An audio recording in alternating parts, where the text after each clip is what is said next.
우리들의 영웅 참전용사들이 나라를 원망할 수 없죠. 본인이 지키신 나라를 원망하신다. 그렇지. 울분을 쏟아내고 있습니다. 이건 말도 아니라 입에서 내가 욕이 나온다고. 용사들이 이렇게 울분을 쏟아내는 이유는 먹고 살기 때문에. 나라를 위해 한 목숨 바쳤지만 그에 따른 처우가 참담하기 때문인데요.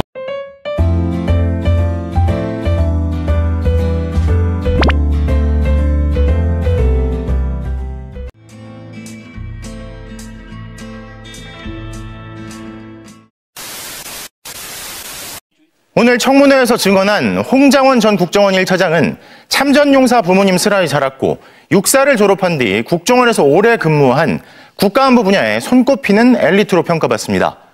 홍 전 차장은 지난달 2차 계엄 가능성이 대단히 큰 상황이었다며 그 근거로 윤 대통령이 의지를 꺾지 않았다는 이유 등을 들었는데요. 정치인 등 체포 명령을 두고선 대통령을 좋아했고 명령을 다 따르고 싶었지만 대한민국이 그러면 안 되는 거 아니냐고 오히려 국회의원들에게 되물었습니다. 이기주 기자가 보도합니다. 홍장원 국정원 전 제1차장은 주관적인 의견을 전제로 지난달 비상계엄 당시는 2차 계엄이나 2차 군사 개입 가능성이 대단히 큰 상황이었다고 말했습니다.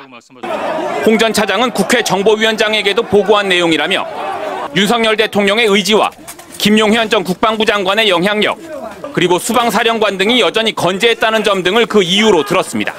내란죄로 소추당할 수 있는가 하는 부분에서의 위기와 불안감을 느끼고 있는 상황에서 3명의 사령관은 훨씬 더 강하게 군사적 개입에 홍 전 차장의 깜짝 발언에 여당인 국민의힘은 즉각 반발했습니다. 2차 계엄은 홍 전 차장의 개인적인 추정이라는 건데 여당의 반박과 야당의 재반박이 이어졌습니다. 어떻게 개인의 추정이나 판단에 의해서 제2계엄이 있을 수 있다고 그렇게 이 자리에서 말씀을 하실 수가 있습니까?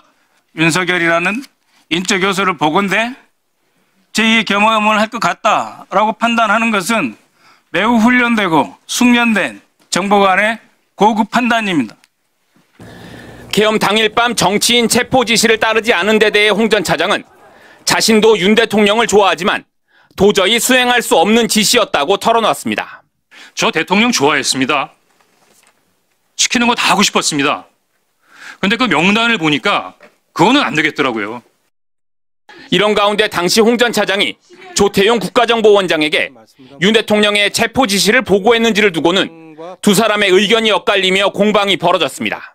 방첩사에서 한동훈과 이재명을 잡으러 다닙니다 라고 말씀드리니까 내일 아침에 얘기하자고 말씀하셨고, 정치인뿐 아니라 무슨 체포 지시가 있었다는 얘기를 하지 않았습니다.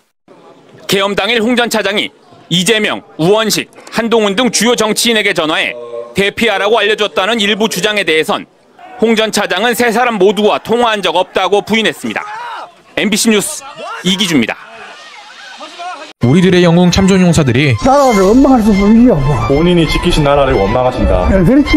울분을 쏟아내고 있습니다. 이건 말도 아니라 입에서 내가 욕이 나온다고. 용사들이 이렇게 울분을 쏟아내는 이유는 먹고 살기 때문에. 나라를 위해 한 목숨 바쳤지만 그에 따른 처우가 참담하기 때문인데요. 한 달 생활비를 긁어모으면 평균 80만 원 남짓, 1인 가구 최저 생계비 134만 원에도 못 미칩니다. 심지어 86만 원이라는 금액이 많이 받는 편이라고 하죠. 실곡구는 그나마 사정이 낮습니다. 지자체 수당이 월 30만 원으로 부산 동구와 중구 10만 원보다 3배 많기 때문입니다. 의료 혜택도 존재하기는 하지만 기술이 좋고 이래서 간다고 가면은 그건 혜택이 없어요. 제대로 된 혜택을 누릴 수조차 없는데요. 저 손가락보다 못해요 우리가요. 목숨 바쳐 나라를 지킨 대가가 겨우 이 정도밖에 안 된다니 정말 마음이 아파집니다. 겨우 이제 한 달 1,300만 원씩 주면 밑에 보좌관 월급 나오고 하면 미쳐만 거 나가지.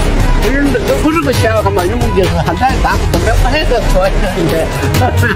하루빨리 용사들의 예우가 더 좋아졌으면 좋겠네요.